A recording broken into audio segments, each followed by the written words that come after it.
द्रौपदी का जन्म।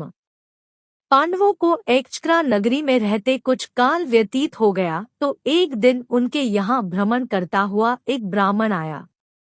पांडवों ने उसका यथोचित सत्कार करके पूछा, देव, आपका आगमन कहाँ से हो रहा है? ब्राह्मण ने उत्तर दिया, मैं महाराज द्रुपद की नगरी पांचाल से आ रहा हूँ। वहाँ पर द्रुपद की कन्या द्रौपदी के स्वयंवर के लिए अनेक देशों के राजा महाराजा पधारे हुए हैं। पांडवों ने प्रश्न किया, हे ब्राह्मणोत्तम, द्रौपदी में क्या क्या गुण तथा विशेषताएं हैं?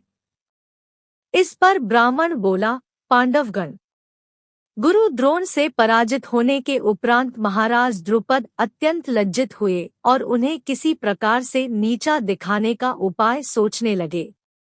इसी चिंता में एक बार वे घूमते हुए कल्याणी नगरी के ब्राह्मणों की बस्ती में जा पहुँचे। वहां उनकी भेंट याज तथा उपयाज नामक महान कर्मकांडी ब्राह्मण भाइयों से हुई।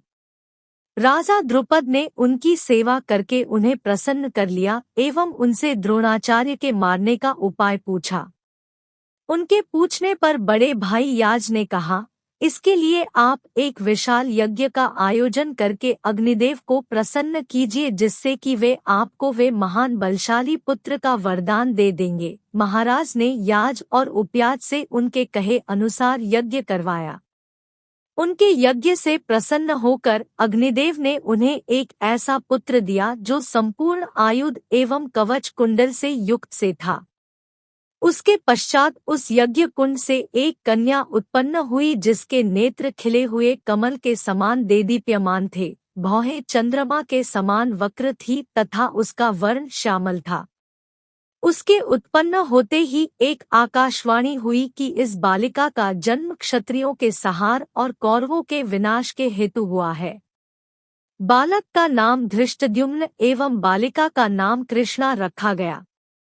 द्रुपद ने धृष्टद्युम्न को शिक्षा के लिए द्रोणाचार्य के पास भेज दिया और द्रोणाचार्य अपनी समस्त शत्रुता को त्याग कर उस बालक को विद्या प्रदान करने लगे। बालिका अब युवा होकर अत्यंत लावण्यमयी हो गई है और उसी का स्वयंवर होने वाला है। उस ब्राह्मण के प्रस्थान करने के पश्चात पांडवों से भेंट करने वेदव्यास जी आ पहुँचे। वेदव्यास ने पांडवों को आदेश दिया कि तुम लोग पांचाल चले जाओ। वहां द्रुपद कन्या पांचाली का स्वयंवर होने जा रहा है। वह कन्या तुम लोगों के सर्वथा योग्य है, क्योंकि पूर्व जन्म में उसने भगवान शंकर की तपस्या की थी और उसकी तपस्या से प्रसन्न होकर शिव जी ने उसे अगले जन्म में 5 उत्तम पति प्राप्त होने का वरदान दिया था।